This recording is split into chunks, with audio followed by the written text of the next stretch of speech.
All right, and we're back with our Bible in a Year reading to day 11. We're reading Job 29, 30, and 31. Job 29. And Job again took up his discourse and said, "Oh, that I were as in months past, as in the days when HalleluYah protected me, when his lamp shone on my head, when I walked in the dark by his light, as I was in the days of my autumn, when the intimacy of HalleluYah was on my tent, when El Shaddai was still with me, when my children were around me, when my steps were bathed with cream and the rock poured out rivers of oil for me. When I went out to the gate by the city to take my seat in the open square, the young men saw me and hid, and the aged rose up, they stood. Rulers held back their words and laid a hand on their mouth. The voice of leaders was hushed, and their tongue clung to the roof of their mouth. For when the ear heard, Barak blessed me, and when the eye saw, it gave witness of me. Because I rescued the poor who cried out, and the fatherless who had no helper. The barakah, blessing of the perishing one, would come upon me, and I made the widow's heart sing for joy. I put on righteousness, and it robed me. Right ruling was my cloak and turban.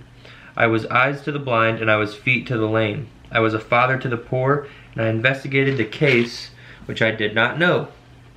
And I broke the jaws of the perverse, and snatched the prey from his teeth.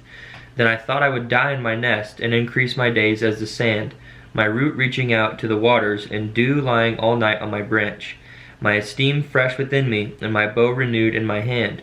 To me they listened, and they waited, and kept silent at my counsel. After my words they did not speak again, and my speech settled on them. And they waited for me like the rain, and they opened their mouth wide as for the latter rain. I smiled at those who did not believe, and the light of my face they did not dim. I chose the way for them and sat as chief, and I dwelt like a sovereign in the army, like one who comforts mourners. Chapter 30. But now they laugh at me, those younger than I, whose fathers I would have refused to put with my sheepdogs. Of what use to me is the strength of their hands, since their manhood power has perished? They are dried up from lack and hunger. They flee to a parched land, formerly a waste and ruin. They pluck salt herbs by the bushes and broom tree roots for their food. They were driven out from the midst. They shouted at them as at a thief.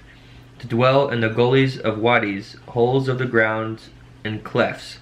Among the bushes they cry out. Under the nettles they huddle together. Sons of fools, even sons without a name, they have been whipped out of the land. And now I have become their song, and I am a byword to them. They have loathed me, they have kept far from me, and did not refrain from spitting in my face. Because he has loosed my bowstring and afflicted me, they have thrown off restraint in my presence. At my right hand a brood rises, they pushed away my feet, and they raise up against me their destructive ways. They have broken up my path, they gained by my ruin, no one restrains them. They come as a wide breach, rushing on me under the ruins. Destructions are turned upon me, they pursue my life as the wind, and my welfare has passed like a cloud. And now my life pours itself out, days of affliction seize me. My bones have been pierced in me at night, and my gnawings never lie down. By great exertion is my garment changed, it girds me as the collar of my coat, throwing me into the mud, and I have become like dust and ashes. I cry out to you, but you do not understand me. I stand up, and you understand me. You have become cruel to me, with the power of your hand you oppose me. You lift me up to the wind, making me to ride it, and you melt me in a storm. For I have known that you bring me to death, and to the house appointed for all living. Yet does not one in a heap of ruins stretch out his hand, or in calamity cry out for help? Did I not weep for him who was in trouble? Was my being not grieved for the poor? When I looked for good, then evil came to me, and when I waited for light, darkness came. My inward parts boiled and did not rest. Days of affliction went before me. I went out blackened, but not by the sun. I stood up in the assembly, I cried for help. I became a brother of jackals and a companion of ostriches. My skin became black upon me, and my bones burned with heat. So my lyre becomes mourning, and my flute the sound of weeping. Chapter 31. I have made a covenant with my eyes. How then could I gaze at a maiden?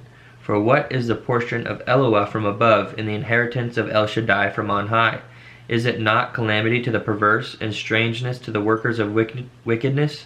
Does he not see my ways and number all my steps? If I have walked with falsehood, or if my foot has hurried to deceit, let him weigh me in a right scale, and let HalleluYah know my integrity. If my step turns from the way, or my heart has gone after my eyes, or if any spot has clung to my hands, let me sow and another eat, and let my harvest be rooted out. If my heart has been enticed by a woman, or if I have lurked at my neighbor's door, let my wife grind for another, and let others bow down over her. For what would be a wicked scheme and a punishable wickedness? For that would be a wicked scheme and a punishable wickedness.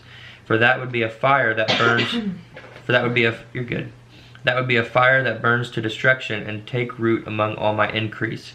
If I have refused the plea of my male servant or my female servant when they complained against me, then what should I do when El rises up? And when he punishes, what should I answer him? Did not he who made me in the womb make him?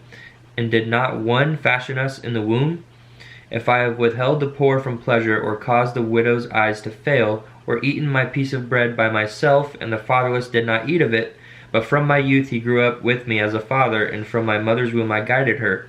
If I have seen anyone perish for lack of garments, or a poor one without covering, if his loins have not baraked me, and he warmed himself with the fleece of my sheep, if I have raised my hand against the fatherless when I saw I had help in the gate, let my arm fall from my shoulder, and my arm be broken from the bone. For I am in dread of destruction from El, and from his excellence I could not escape.